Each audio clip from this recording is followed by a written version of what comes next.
रात के 3 बजे उसने हमारे पापा को कत्ल कर दिया। तुरंत जो है हम वसाइल पूरे कार ला रहे हैं और इंशाल्लाह उम्मीद है कि हम मुलजिम को जल्द ट्रेस करके काबिल किरदार तक पहुंचाएंगे। रात के सन्नाटे में घर के तारीक कमरे से चीखों की आवाजें आईं तो मासूम बच्चे घबराकर उठ बैठे।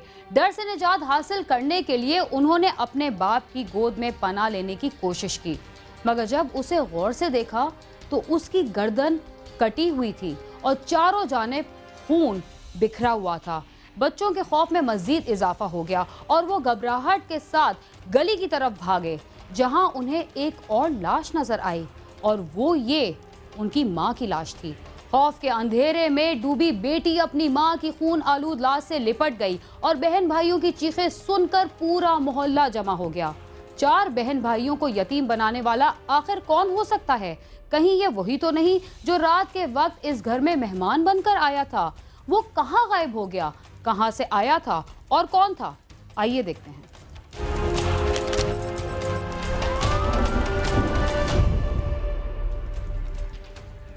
अगर कातिल नामालूम हो और उनका सुराग ना मिले तो वुरसा रोज जीते और रोज मरते हैं और यही सोचते रह जाते हैं कि कातिल कौन था और उसने कत्ल क्यों किया। ऐसे में पुलिस भी रिवायती तरीके से काम करे तो वो इंसाफ के लिए दर बदर होते रहते हैं। मंडी बहाउद्दीन में भी नामालूम कातिलों ने 4 मासूम बच्चों के वालिदैन को मौत के घाट उतार दिया और वो कई माह गुजर जाने के बावजूद रातों को चीखे मारते हुए बेदार हो जाते हैं, मगर उन्हें ये कोई नहीं बताता कि कातिल कौन थे।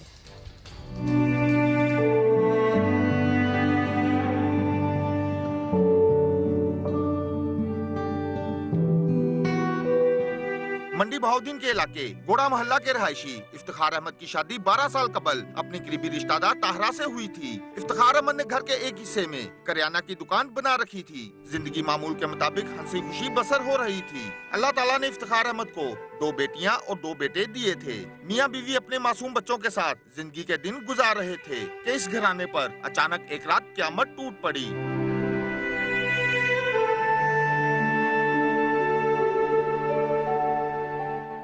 5 माह कबल इफ्तिखार अहमद रात 10 बजे के करीब दुकान बंद करके मकान के अंदरूनी हिस्से में आ गया और खाना खाकर बातचीत कर रहा था कि अचानक घर के दरवाजे पर दस्तक हुई। इफ्तिखार अहमद दरवाजा खोलने गया और साथ एक आदमी को लेकर अंदर आ गया। बच्चों के पूछने पर बताया कि ये मेहमान है और फिर हस्बे रिवायत उसकी खातर तवाज़ा की। 12 बजे के करीब तमाम घर वाले सो गए और मेहमान को भी सोने के लिए कमरा दे दिया गया। इफ्तिखार अहमद और उसकी बीवी बच्चों के साथ ही एक कमरे में सो रहे थे। रात 3 बजे के करीब बच्चे शोर की आवाज सुनकर बेदार हुए। छोटे बच्चों ने रोते हुए वालिदैन को पुकारा।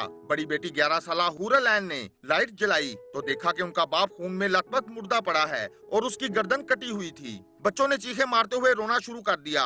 माँ को पुकारा मगर वो घर के किसी कमरे में नजर न आई। बच्चे डर के मारे भागते हुए घर से बाहर निकले तो घर के दरवाजे पर गली में उनकी माँ की भी गला कटी लाश पड़ी थी। 7 साला शहरियार हूरल ऐन और उनका 9 साला भाई शहरोज साथ ही वाकया अपने दादा और ताया के घरों की तरफ भागे और उनको इतला की, जबकि 4 साला कुरातुल ऐन माँ की लाश को झंझोड़ती हुई उसे उठने का कहती रही। बच्चों की चीखों पुकार सुनकर पूरा मोहल्ला बेदार हो गया। जब इफ्तिखार अहमद के भाई, वालिद और दीगर वुर्सा ने लाशें देखी तो फलक शिकाफ चीखे मारते हुए रोते रहे।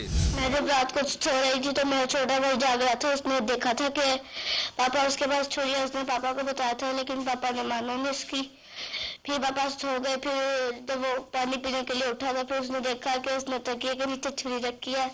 फिर वो दोबारा सो गया। फिर रात के 3 बजे उसने हमारे पापा को कत्ल कर दिया। फिर वो जब कत्ल कर रहा था मामा को फिर छोटा भाई यहाँ आया और यहाँ जब सबके घरों में जनरेटर चल रहे थे लेकिन किसी ने नहीं खोला।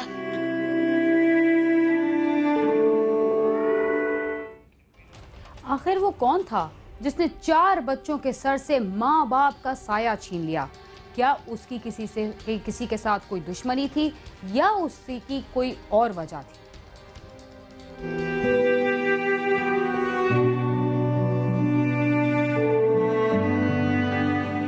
इतला मिलते ही पुलिस मौके पर पहुंच गई। बच्चों ने बताया कि रात घर में एक मेहमान आया था। पुलिस ने घर की तलाशी ली मगर मेहमान फरार हो चुका था और उसका कोई सुराग भी ना मिल सका। पुलिस ने नामालूम अफराद के खिलाफ मुकदमा दर्ज करके तफ्तीश शुरू कर दी, जबकि पोस्टमार्टम के बाद लाशें वुर्सा के हवाले कर दी गयी। 5 माह हो गया, मेरे मम्मी पापा के कातिल को पकड़ा नहीं जा रहा है। मैं गवर्नमेंट से अपील करता हूँ कि मेरे मम्मी पापा के कातिल को पकड़ा जाए और उसे हमारे सामने सजा दी जाए। मकतूलीन की लाशें जब घर लाई गईं, तो वहाँ कोहराम बर्पा हो गया। गुस्सा की चीखों पुकार ने आसमान सर पर उठा लिया। मासूम बच्चे वालिदैन की लाशों से लिपट कर रोते रहे। दोनों मियाँ बीवी को मकामी कब्रिस्तान में एक दूसरे के पहलू में सुपुर्दे खाक कर दिया गया। रात कोई मेहमान आया। मेरा भाई बहुत शरीफ आदमी था, उसने आज तक किसी से झगड़ा नहीं किया और जो भी उसके पास फरियाद लेकर जाता वो उसे खाली हाथ नहीं जाने देता था। उस दिन भी उस जालिम शख्स को मेरे भाई ने रात सोने के लिए जगह दी और फिर उसी ने उस पर क़यामत ढा दी। अब हमारे पास रोने के सिवा कुछ नहीं है और हमारी एक ही ख्वाहिश है कि पुलिस जल्द अज जल्द तफ्तीश के जरिए मुलजिम को गिरफ्तार करके हमारे सामने पेश करे। मासूम बच्चे आज भी रातों को उठकर चीखते चिल्लाते हैं। उनका कहना है कि वालिदैन की लाशें उनकी आंखों के सामने आ जाती हैं।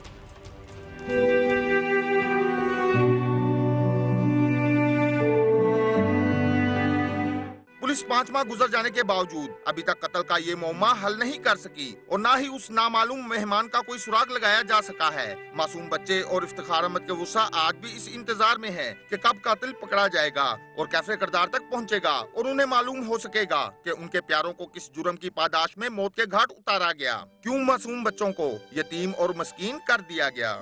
मेरे बच्चों को कत्ल हुए 5 माह हो चुके हैं, लेकिन किसी भी किस्म का कोई सुराग नहीं मिल रहा और हम हर जगह के चक्कर लगा लगा कर थक चुके हैं। इस बुढ़ी उम्र में जालिम ने मेरा आखिरी सहारा भी छीन लिया है और अब मुझे ऐसे लग रहा है कि मैं बूढ़ा होने के साथ अंधा भी हो गया हूँ। अगर कोई शख्स मेरी बात सुन रहा है तो मुझे इंसाफ दिलाए और मेरे बच्चे के कातिलों को मेरे सामने लाए।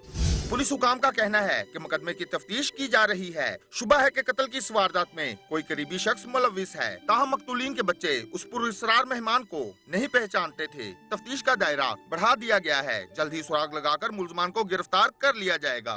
मकतूल जो है उनको ट्रेस करने के लिए मुलजमान के काफी अजीज़ो कारब को भी इंटरोगेशन किया है, इंटरोगेट किया है और उसके मोबाइल फोन जो है मियाँ बीवी के डाटे भी हासिल किए हैं और उसमें हमने दोनों के मोबाइल फोन डाटे की बाबत जियो फिंसिंग भी करवाई हुई है।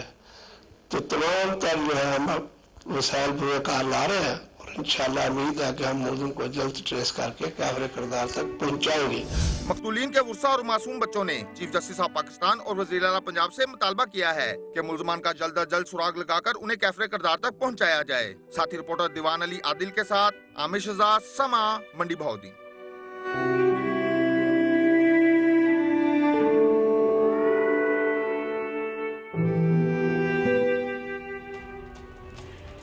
बच्चों को यतीम और बेसहारा बनाने वाला कातिल उनके घर में आया हुआ मेहमान था या कोई और? इतना अरसा गुजरने के बाद भी पुलिस अभी तक किसी नतीजे पर ही नहीं पहुंच सकी। क्राइम सीन में वक्त हुआ है एक मुख्तसर से वक्फे का। आप समा के साथ ही रहिए।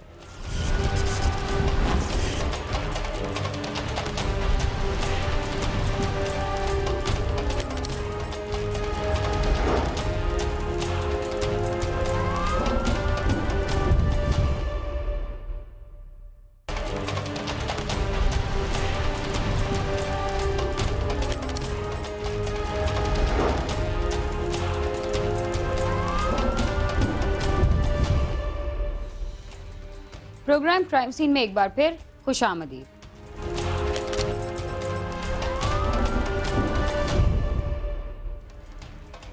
कब्जा माफिया के हाथों कौन है जो परेशान नहीं, मगर कराची का कब्जा माफिया दूसरों से कहीं आगे है, इसलिए कि यहाँ के बाजीबाज दफा कब्जा माफिया का काम अपने हाथों में लेने के बाद घर के मालकान को किराएदारों की तरह अचानक अपने ही घर से बेदखल भी कर देते हैं।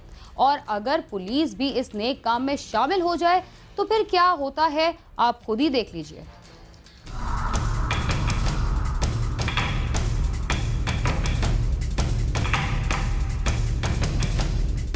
कराची की पुलिस को गफलत, लापरवाही और मुबैना तौर पर रिश्वत की वसूली के सिलसिले में कौन नहीं जानता। तारीख ऐसे कारनामों से भरी पड़ी है कि पुलिस ने अपना उल्लू सीधा करने के लिए पैसों की चमक देखकर ऐसे काम सरंजाम दिए कि अकल दंग रह गई। बदनामे ज़माना पुलिस ने कराची के इलाके जौहराबाद में भी एक ऐसा ही कारनामा सर अंजाम दिया, जहां का एक मकान तनाज़े की वजह बन गया। ये मकान जौहराबाद थाने की हदूद ब्लॉक 15 में वाक़ है। अहले खाना के मुताबिक ये मकान उनकी बहन का है जो बरतानिया में मुकीम है, लेकिन एक शख्स इस मकान को अपनी मिल्कियत बताकर मुबैना तौर पर पुलिस के साथ मिलकर इस पर कब्जा करने की मुतादिद कोशिशें कर चुका है। मकान में रिहाइश पजीर अहमद ने बताया कि पुलिस ने उसे भत्ताखोरी के झूठे मुकदमे में गिरफ्तार कर लिया था और वो हाल ही में जेल से रिहा होकर आया है। कोर्ट के बाद भी इन्होंने मुझे भत्ते के केस में बंद किया। भत्ते के केस में बंद करने के बाद हमने सारे घर के सबूत पेश किए जज को। जज ने मुझे फैसला दे दिया C क्लास का। फिर भी C क्लास के बाद भी PDSP ने A क्लास कर दिया। जज के फैसले को भी मना कर दिया। फिर भी पुलिस जो है ना वो बिल्कुल मेरी दुश्मन बनी हुई है। नौजवान का कहना था कि एक दिन घर के दरवाजे की ग्रिल तोड़कर 18 से 20 अफराद मकान में दाखिल हुए और इस पर कब्जा कर लिया। 15 पर मुसलसल कॉल करने के 6 घंटे बाद पुलिस आई और मकान में मौजूद तमाम अफराद को गिरफ्तार कर लिया, लेकिन पुलिस ने तमाम वाक़े को अपनी मर्जी का रंग देने के लिए FIR में सिर्फ 2 अफराद की गिरफ्तारी जाहिर की। पुलिस को इस बात का इल्म नहीं था कि घर के सामने लगा खुफिया कैमरा तमाम सूरत हाल रिकॉर्ड कर रहा है और इस बार भी पुलिस ने हमें झूठे मुकदमे में फंसाने की धमकी दी। जौहराबाद के थाने की पुलिस थी और मेरी कोई दुश्मनी नहीं उनसे। मैं यहाँ पे अपना एक काम करके बस कमाता हूँ और खाता हूँ। मेरा कोई किसी से मामला नहीं, किसी से कोई फड्डा नहीं, ना मैं किसी पार्टी में ना किसी में भी नहीं। मेरी कोई दुश्मनी नहीं है। बस पुलिस ने उनके कहने पे पता नहीं क्या उन्होंने पुलिस को दिया है, क्या किया, जो पुलिस जो है ना बेगुनाह दुश्मन बनी हुई है हमारी। और हमने सारे सबूत पेश कर दिए, घर के कागजात, हर चीज़। जो भत्ते का केस उन्होंने मुझ पर डाला उसके भी हमने प्रूफ पेश कर दिए कि हमने भत्ता नहीं मांगा। और जज ने एक्सप्रेस करके मुझे बरी करने का ऑर्डर भी दे दिया, मगर फिर भी पुलिस जो है ना नहीं मान रही है। वो मुझे फिर भी A क्लास कर दिया।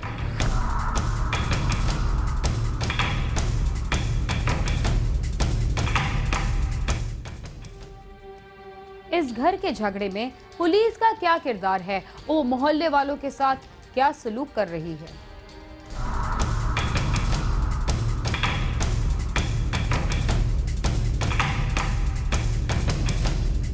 पुलिस का इस मकान से क्या लेना देना है ये इलाका पुलिस ही जानती है, लेकिन पुलिस ने मकान में रिहाइश पजीर अफराद को गिरफ्तार करने के साथ महल्ले के एक रिहायशी को भी मुकदमे में नामजद कर दिया।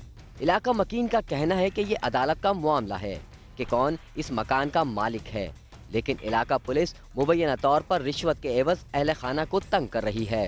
मुख्तलिफ केस बनाने के लिए तैयार बैठी है। कहने लगे कि जो लोग हमें बंद कराना चाहते हैं वो कहते हैं हम तुम्हें कत्ल के मुकदमे में, असले के केस में बंद करवा सकते हैं और तमाम चीज़ों का हमें ख़तरा। हमारे भाई हैं छोटे, उनको भी ख़तरा है। हमारे माँ बाप बूढ़े हैं, हम बैठ नहीं सकते, ना अपने घर में सो सकते हैं। अभी भी पुलिस सुबह शाम चक्कर लगा रही है। कहने लगे तुम खामोशी अख्तियार करो, नहीं तो तुम्हें नए केसों में बंद कर देंगे। जौहराबाद थाना कुछ लोगों के साथ पैसे की पावर पे या ताकत की पावर पे, बड़े लोगों की पावर पे इन बेचारे लोगों को क्यों गलत उलझा रहा है? जब कोर्ट ने, मुल्क के कानून ने इनको इनका घर वापस दे दिया है, तो ये जो हमारी पुलिस है, हमारे रखवाले जो हैं, यही हमारे दुश्मन क्यों बने हुए? क्राइम सीन की टीम तमाम सूरत हाल की हकीकत जानने के लिए जब जौहराबाद पुलिस स्टेशन पहुंची तो थाने के अमले को ये इल्म नहीं था कि थाने के SHO कहाँ हैं।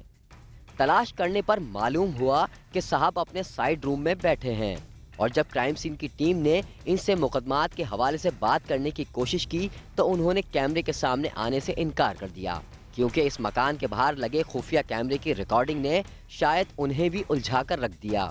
सिर्फ यही मुकदमा नहीं, पुलिस ने ऐसा ही एक और मुकदमा भी दर्ज किया जिसमें 5 नौजवान को गिरफ्तार किया गया और 2 नौजवानों की 4 दिन बाद पुलिस मुकाबले में गिरफ्तारी जाहिर की गई।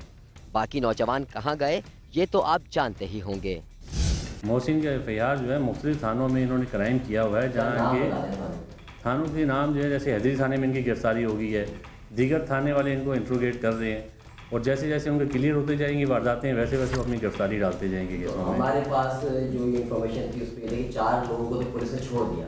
नहीं ऐसा नहीं, बात वो तो ये देखें ना, ये तो घर वाले जब भी गिरफ्तार होते हैं तो पुलिस पे इल्ज़ाम तो लगते ही हैं, क्योंकि जिसके घर वाला बच्चा जाता है तो वो फिर पुलिस पे इल्ज़ाम लगाते हैं। सर 4 दिन के बाद गिरफ्तारी क्यों शुरू की? नहीं 4 दिन बाद तो हुई, जिस दिन गिरफ्तार हुए हमने इनको पकड़ा उसी दिन हमने इनकी गिरफ्तारी शुरू की है।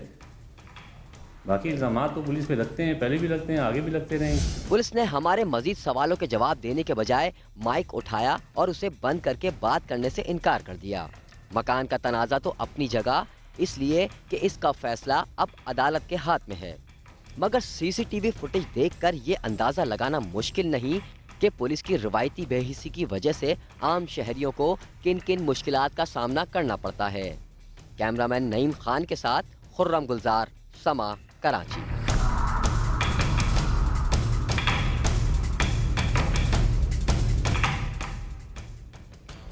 घर का मालिक वही होता है जिसने घर खरीदा हो, मगर कराची में घर के मालिक वो भी बन सकते हैं जो घर पर कब्जा कर लें या काफ़ी अरसे से घर में रह रहे हों। इसके साथ ही क्राइम सीन अपने इख्तिताम को पहुंचता है। अगर आप हमसे रब्ता करना चाहते हैं तो हमारा पता है cs@sama.tv। इसके अलावा फेसबुक और ट्विटर पर भी हमसे रब्ता कर सकते हैं। बीरा खान और क्राइम सीन की टीम को इजाज़त दीजिए और देखते रहिए समा।